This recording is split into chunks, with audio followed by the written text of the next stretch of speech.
Good morning, Buddhas and ancestors. And yes, I mean you. Me? Huh? Me? Even you. Sensei, yes. Thank you all for being here this morning. As we typically do, I'd like to begin by expressing gratitude and offering some acknowledgments. So, first and foremost, thank you to Whitehair and Sangha for sharing this beautiful space with us. So wonderful to sit here on Sunday mornings and to have the use of this beautiful space for many of our important ceremonies and gatherings.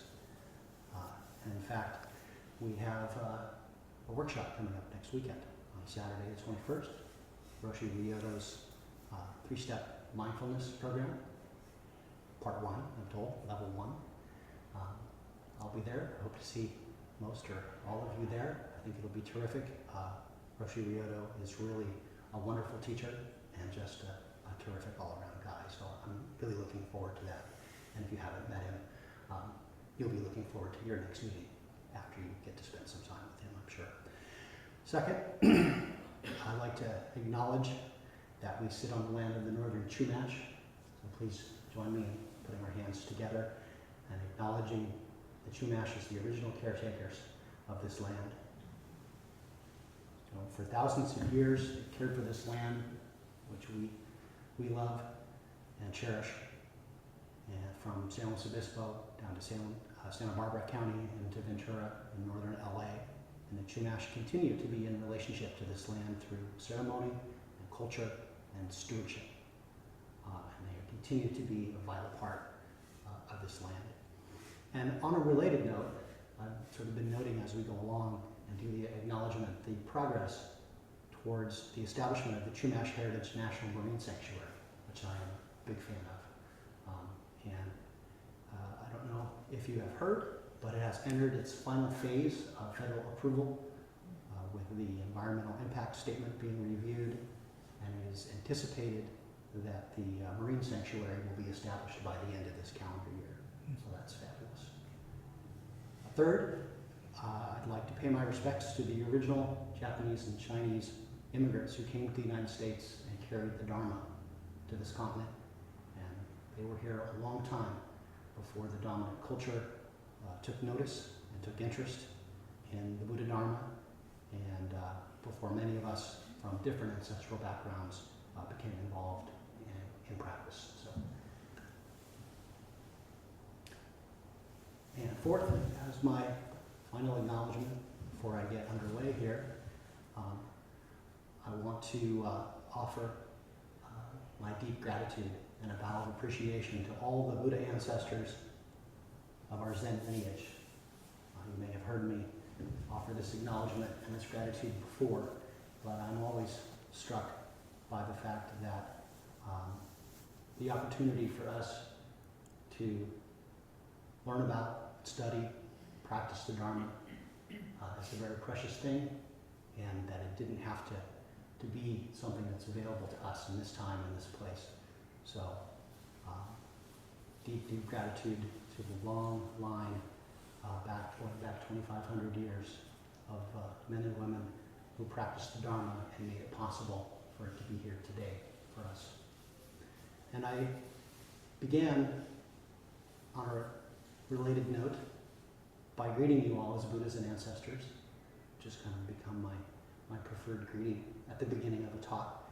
And my purpose in doing that, partly, is to remind you that those who came before us and did practice the Dharma throughout the centuries and the millennia before us may not have considered the fact that they would be our Buddhas and ancestors of the past, and that we, quite possibly, hopefully, are Buddhas and ancestors to those in the future.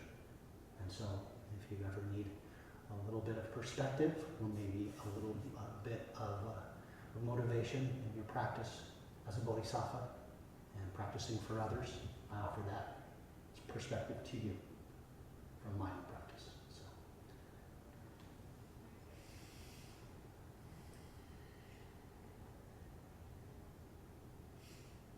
So This past Thursday evening, we had our entering ceremony for this year's fall practice period, which runs from September 15th, which I believe is actually today, through December 15th for 3 months. Practice period, which is sometimes referred to by its Japanese name, Ango, is a time of intensified practice and can be an opportunity to stretch ourselves in our personal practice as Zen practitioners.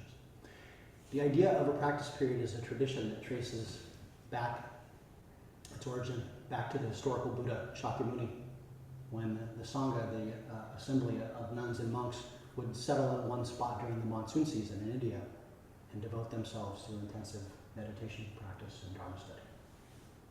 So each year our practice period includes a particular theme that we study and practice with, and this year our focus is Prajnaparamita, which is the subject of this talk. And if you are a regular practitioner with our Sangha, or even just an occasional visitor, you've likely heard this Sanskrit word Prajnaparamita many times. We chanted it many times this morning in our service at different points. But you may not have a clear sense of what Prajnaparamita is and what it's pointing to, or how it relates to our Zen practice. So this morning, I'd like to see if I can do something to help remedy that, if that is the case for you. And if you are already familiar with Prajnaparamita, hopefully you'll come away with at least one nugget that will be valuable to you in your Zen practice.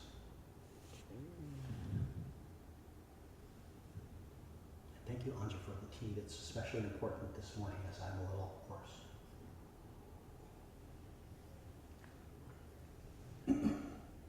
Whenever I say I'm a little hoarse, I think of those horses in Iceland.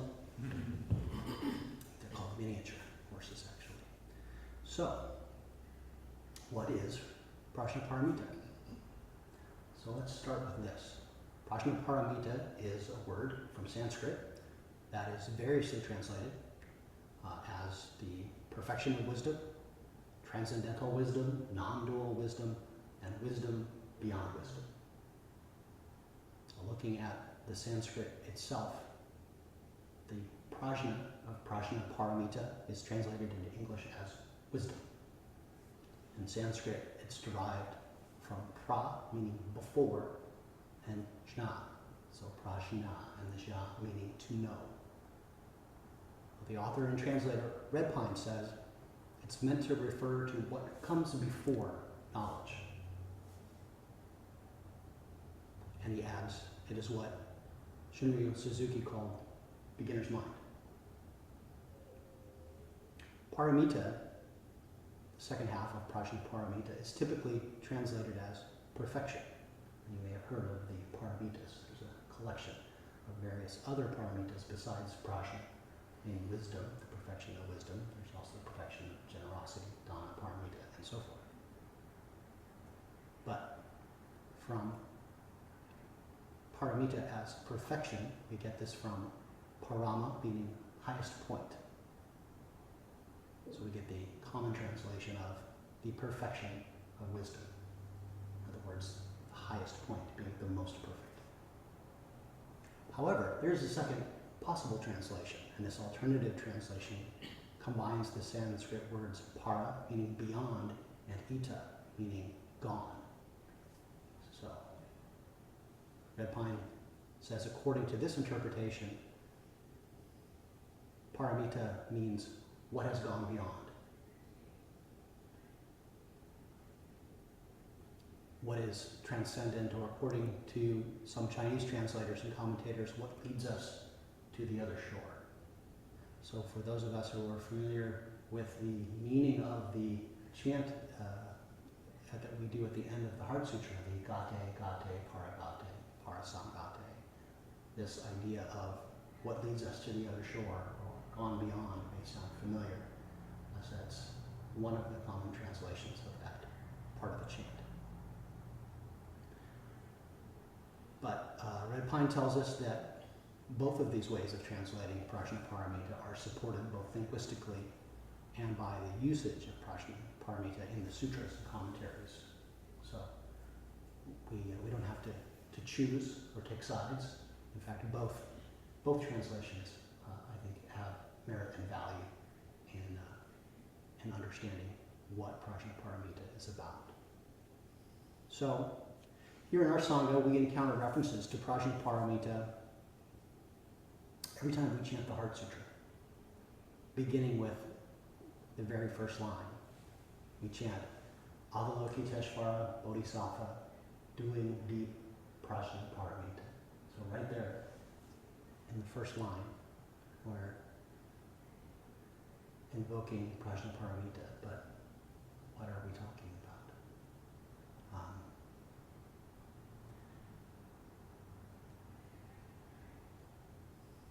We also encounter Prajnaparamita in the general dedication that we chant in service on Thursday, and we chanted, I think, at least 3 times, if not more times, during service this morning, and the longer version that we do on Sundays. And that is all Buddhas throughout space and time, all Bodhisattva, Mahasattva, Maha, Prajna, Paramita. So again, invoking Prajnaparamita. And in this case, we say Maha Prajnaparamita, with the Maha being a superlative that means great. So,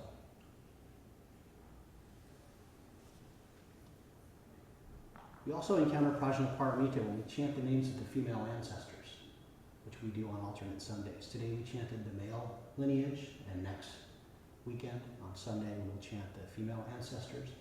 But we begin the names of the female ancestors with the hymn to the perfection of wisdom. And Peggy, this is a section that we talked about most recently, and talked about its relationship perhaps to Mother Mary and Catholicism. But here, the hymn to the perfection of wisdom is Prajnaparamita appearing as the mother of the Buddhas, and the personification of non-dual wisdom, which I think is really beautiful.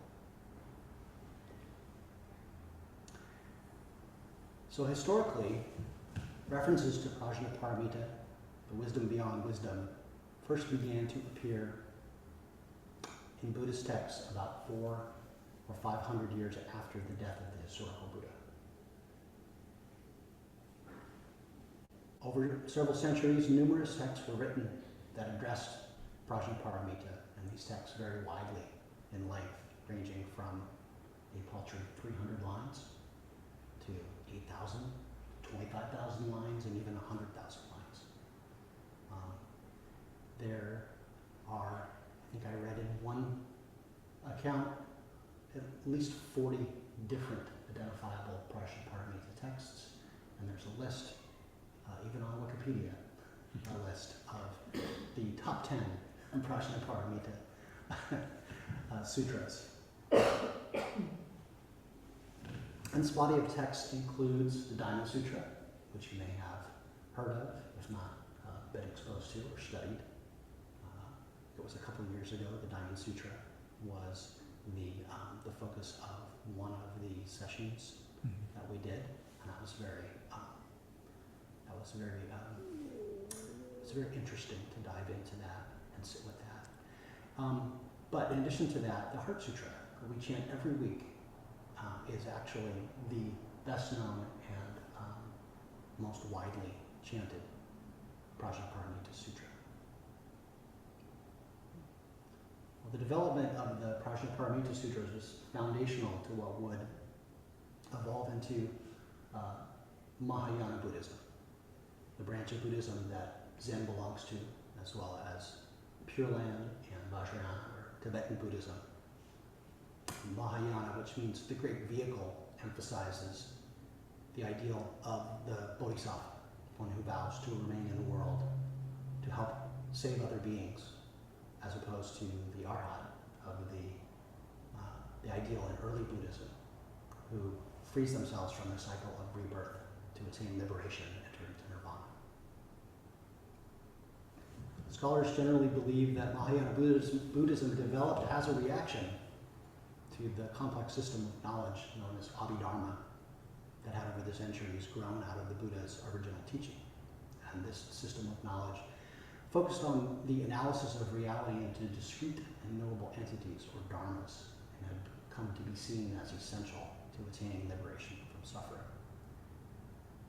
Now, Mahayana Buddhism developed as a response to this and refocused the emphasis on wisdom as opposed to knowledge.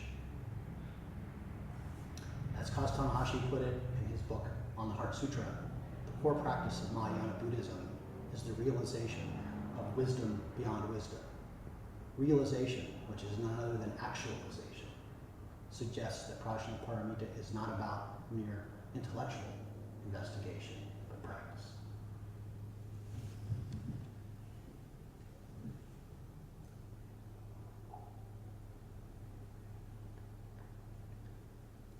So, if it's not about intellectual investigation, but practice, how do we practice with Prajnaparamita?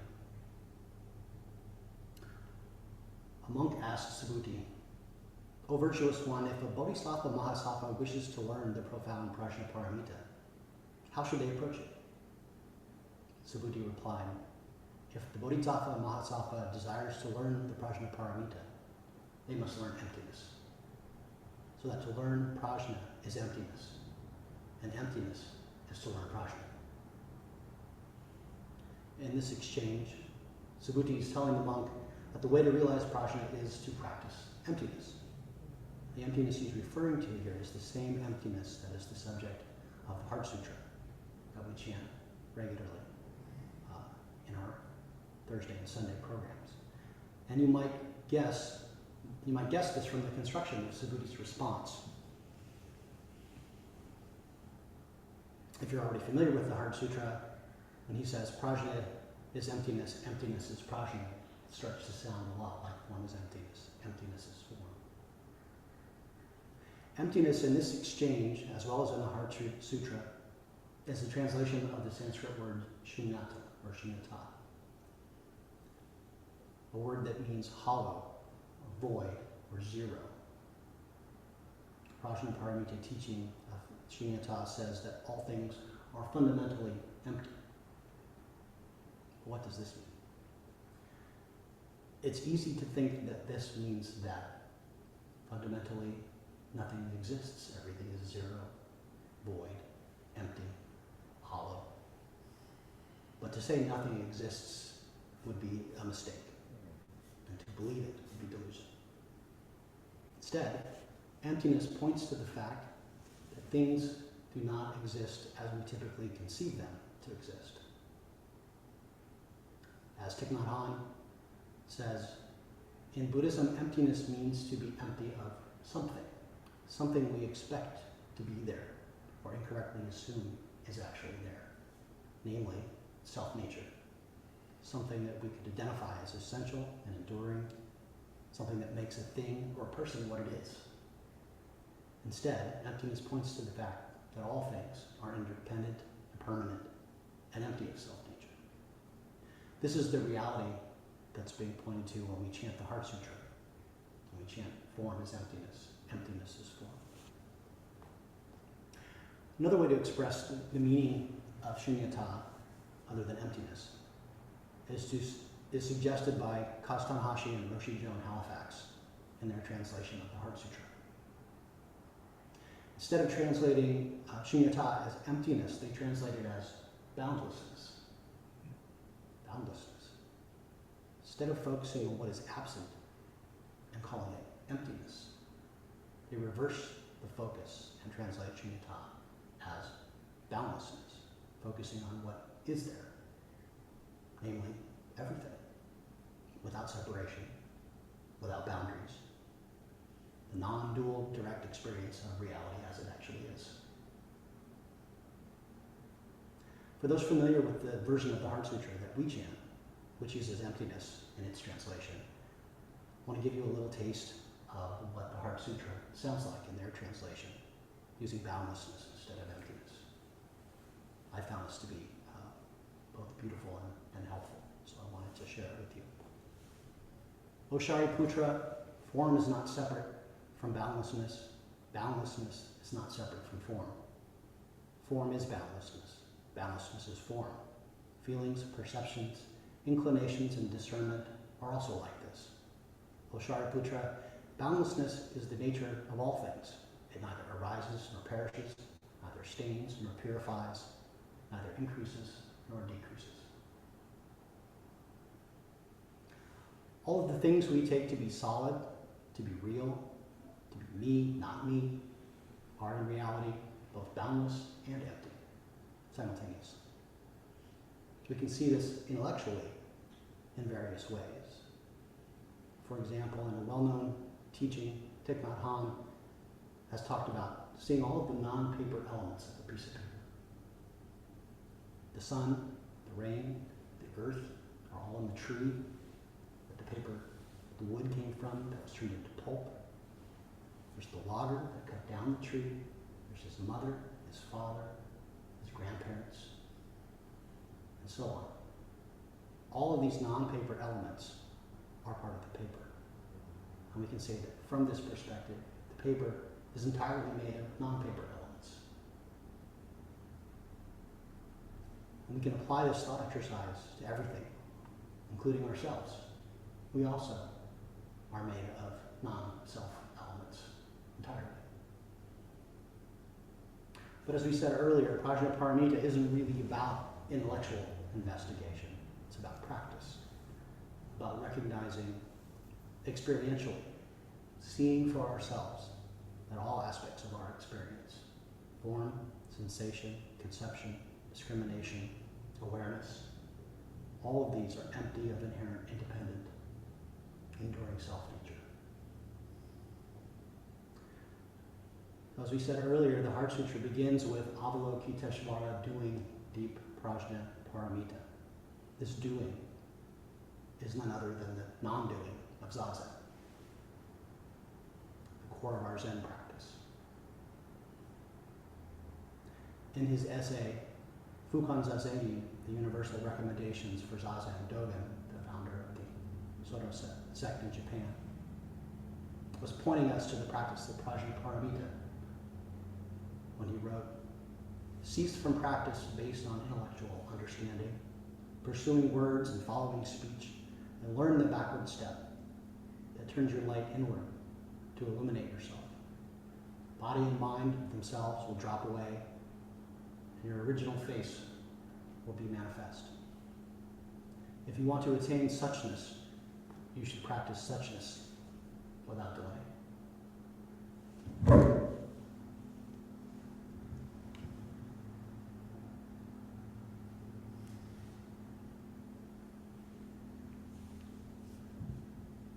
In Zazen, we have the opportunity to see reality as it actually is, how we actually are, and become more and more intimate with our moment-to-moment experience, whatever it is.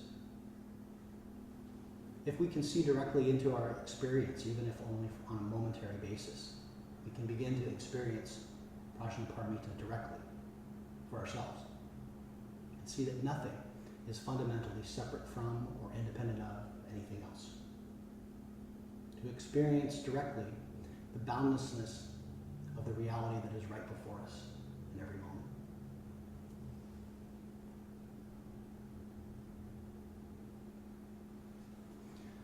So, can we practice this way?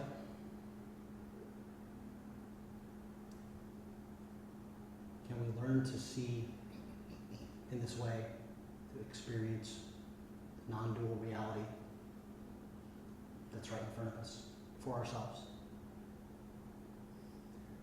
I encourage you to commit yourself to finding out.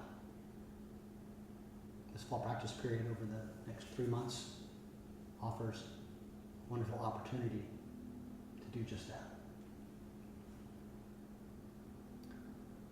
I'd like to end with a poem from Master Dōgen's teacher, Rujing, called Old Buddha.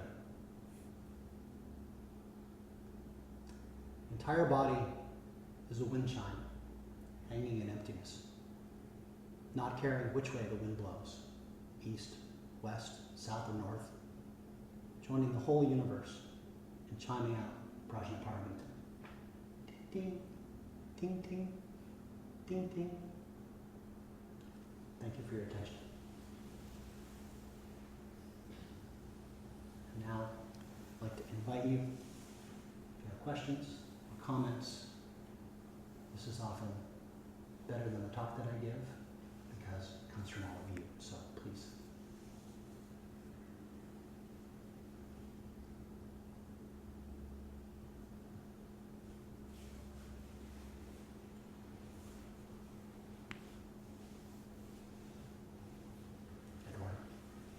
Thank you for your talk, and I want to acknowledge a moment of mindlessness. I spaced out when you were reading the poem, and I would love it if you could read it again. Sure.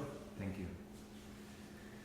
The entire body is a wind chime hanging in emptiness, not caring which way the wind blows, east, west, south, or north, joining the whole universe and chiming out Prajnaparamita. Ting ting, ting ting, ting ting.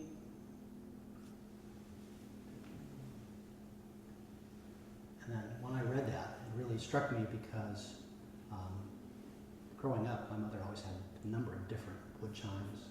Also had the ones made from driftwood, that kind of clack together.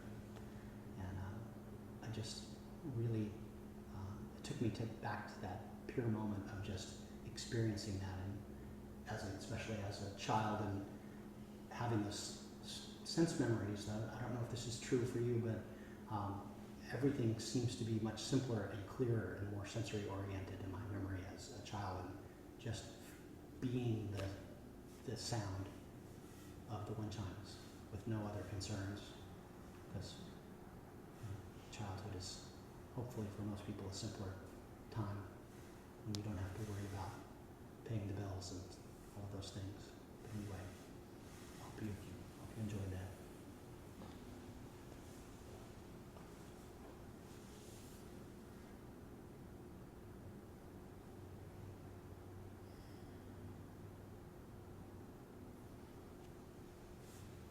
Okay.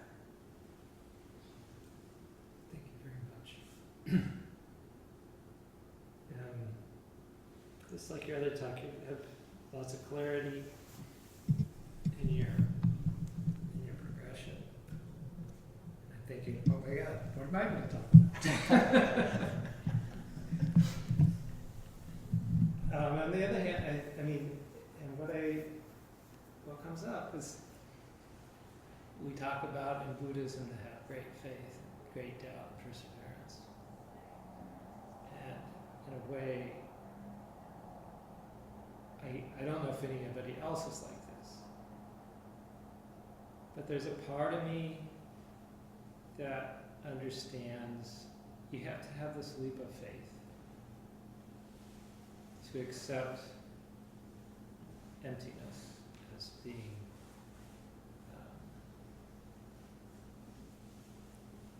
or maybe non-grasping as being a way to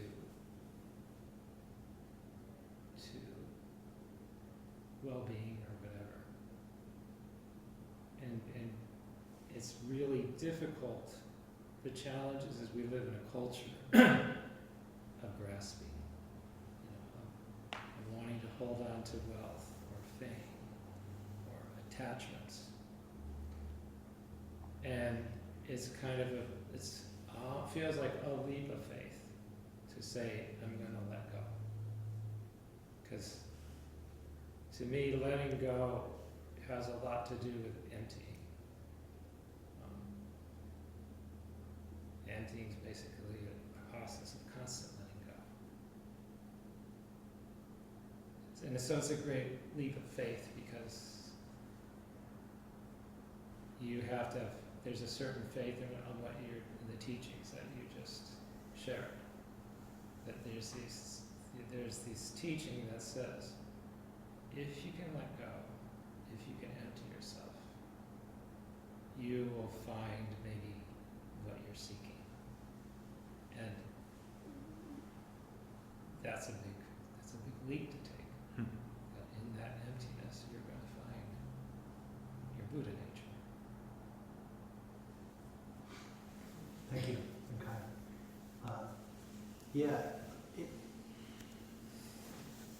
recently I was reading some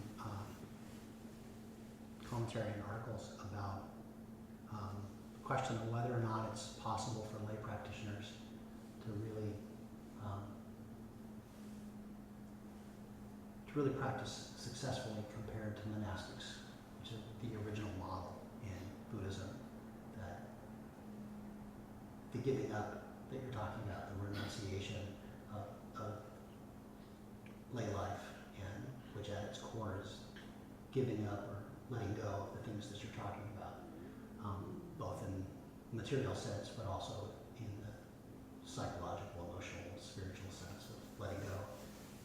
But joining a monastery where everyone's doing the same thing and you have very little is a lot different than our practice in lay life. And I think it's definitely much more difficult with all of the things that we have to maintain.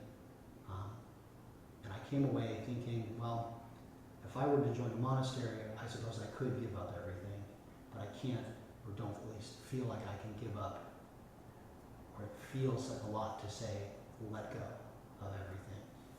But I can hold everything more loosely, and I can make progress in that direction over time, holding things more loosely.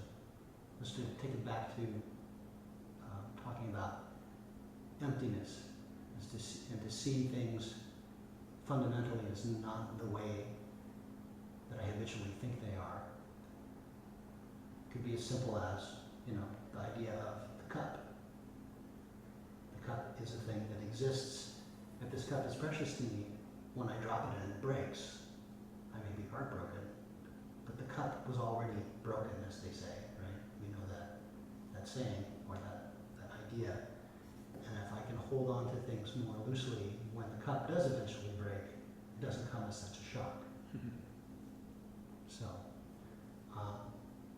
and I talk about a cup, but really I'm talking about my wife and daughter, my career, my parents, my own life, right? Holding on to all of those things. I know intellectually that they supposedly don't exist the way that I think they do, and don't have the boundaries and solidity that I act as if they have. But do I really know that? And I guess I find out when things go wrong, as they always will, right? And, so practicing with difficulty, there's a whole other thing, but we should be grateful for our difficulties as they are training for us. So anyway, thank you. I really appreciate that.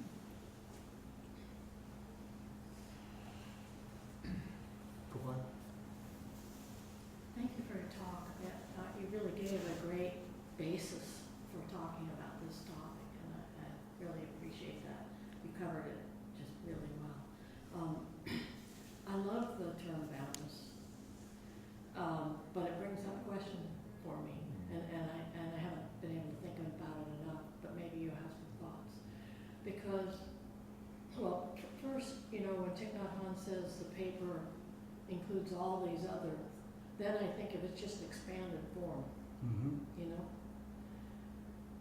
It's a kind of interconnectedness, which I think is part of what I think of as emptiness, but it's not the whole thing. Sure. Because for me, emptiness is something that you can't, it also includes something you can't express. It's like the space. Am I making any sense? Yes. The things we sense but don't hold, I guess I would say. And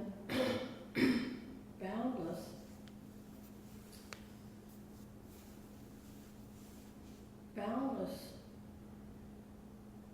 seems to talk about that, but it also is referring to form. It's like saying form has no boundaries. Do you know what I'm saying? Mm-hmm. Then these are my Yeah. questions. I don't have an answer. Yeah. So in some way, it's still understand. form and form. That's my question. That's my question about this, because I love the term. Yeah. Emptiness never covers it either. I mean, obviously, it's something we can't talk about. Sure. when we're trying to All of these terms are just attempts to point to something that's inexpressible, Yeah. right? And so all of them are only partially right. Always at these points when we're talking about it, I want to pick up something and throw it at you. Yeah. You know what I mean? Because I don't know what to say. And so this is my question. I love boundlessness, and then I find its limitations. It almost seems like we're talking form again. Sure. So, in response to that, a couple of things come up. One is there are instances in Dōgen's writing and I think in other places where we encounter similar metaphors or translations where talk about the vast ocean of wisdom and compassion, Mm-hmm. where we talk about something being as vast as the sky. Vast, nothing, vast, what is it, vast, nothing, nothing holy? Yeah, Vast, you're talking about, what do you call it, what do you call it? yeah, Lady Irma's Vast response. emptiness, nothing holy. Yeah, vast emptiness, nothing holy. But the metaphor of the sky, Oh, and the yeah. metaphor of the ocean, Yeah, and I think about, the time and place of the people that were struggling like we are to express what it is we're trying to express. yeah, Right, well, to point adequately to the thing you're trying to point to.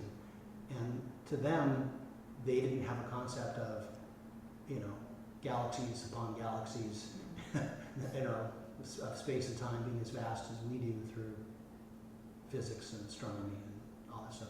But to them, the most vast things that they could point to were just the clear sky. On a clear day, especially if you're on a boat, it seems endless. So does the ocean, right? And so they're trying to point to that idea of the vastness of everything. And if everything is without boundary, ultimately, provisionally it has boundaries, but ultimately not. The other thing that comes up is,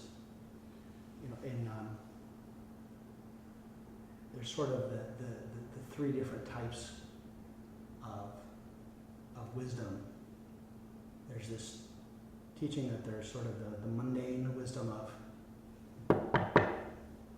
there's a stable, you're over there, I'm over here. It's obvious, right? Things are what they are, A is A, right? A is not B. But the next level is actually, no, this table's not a table, right? I'm not over here, you're not over there. It's not like that, right? The first kind of wisdom is mistaken, is a delusion or an error.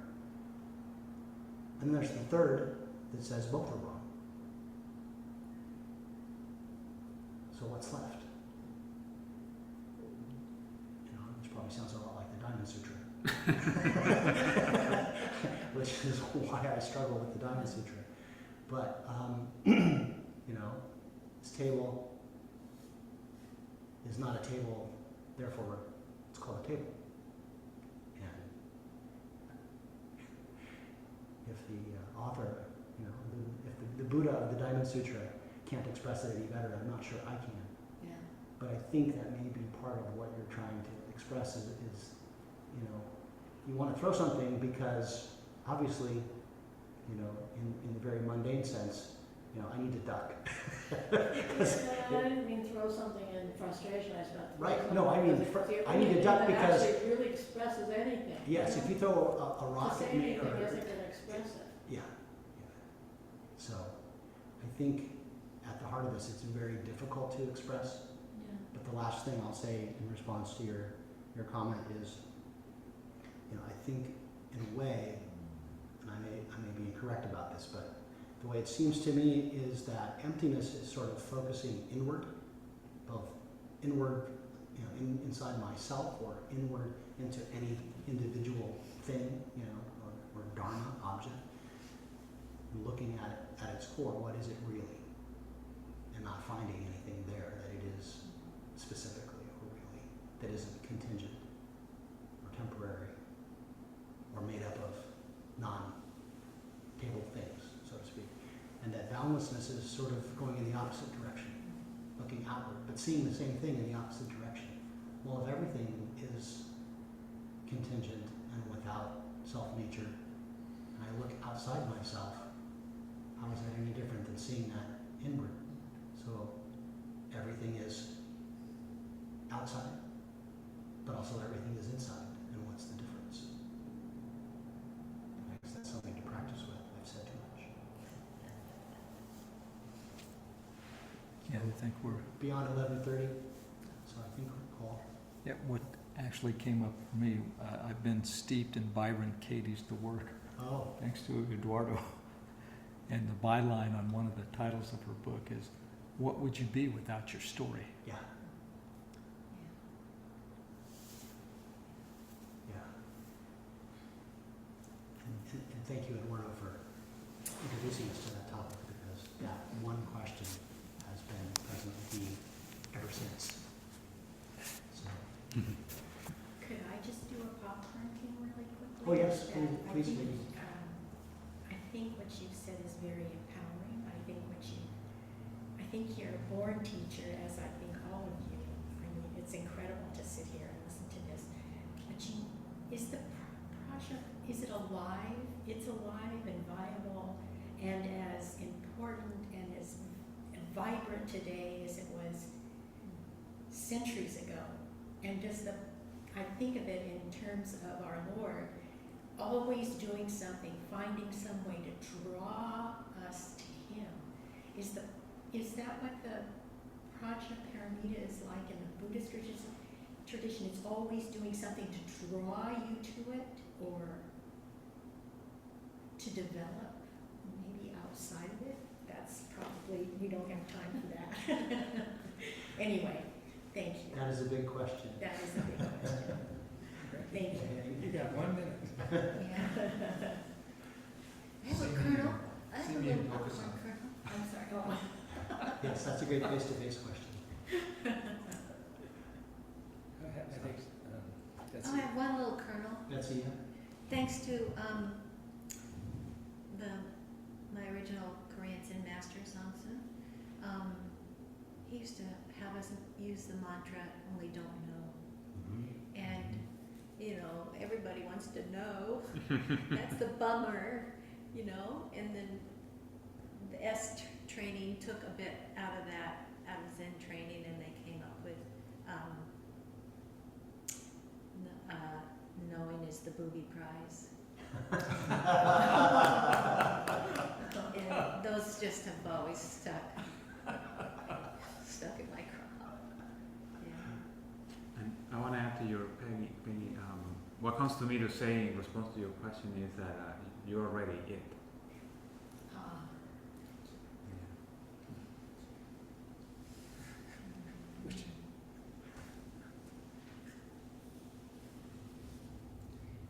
No.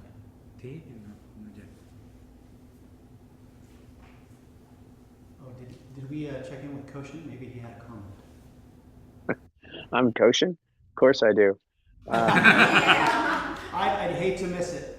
Let me see if I can, It's like the voice coming from empty. Well, I was thinking the other thing. Our stories are empty. Yeah. For me, I don't see the Ryujin Memorial mic lined up, so go ahead and speak. Okay, I will be brief. Thank you for your talk, Kanjō. Very engaging, and all the commentary in the comments. Quite a bit came up for me, but at one point when you introduced the word boundless, I misheard it as balance, like balancing. And that kind of informed a little bit of a consideration for me, in that a balance has, I remember an occasion when I was floating on my back in warm water in Jamaica, and there seemed the air temperature, the water temperature, deep breathing, trying to float on my back. I think it was dark out. It was a balance that was boundless, and it was an experience that, in a way, body and mind fell away. I don't think so at the time, but it was kind of like this felt sense that now I'm reminded when you mentioned Dōgen's phrase, and then how do I practice that? And the intellect points me in the right direction. Listening to this talk stimulates my intellect, but it's really in a felt sense that where I'm really going to come to a experience of Prajnaparamita, I think. And so that's my comment. Thanks.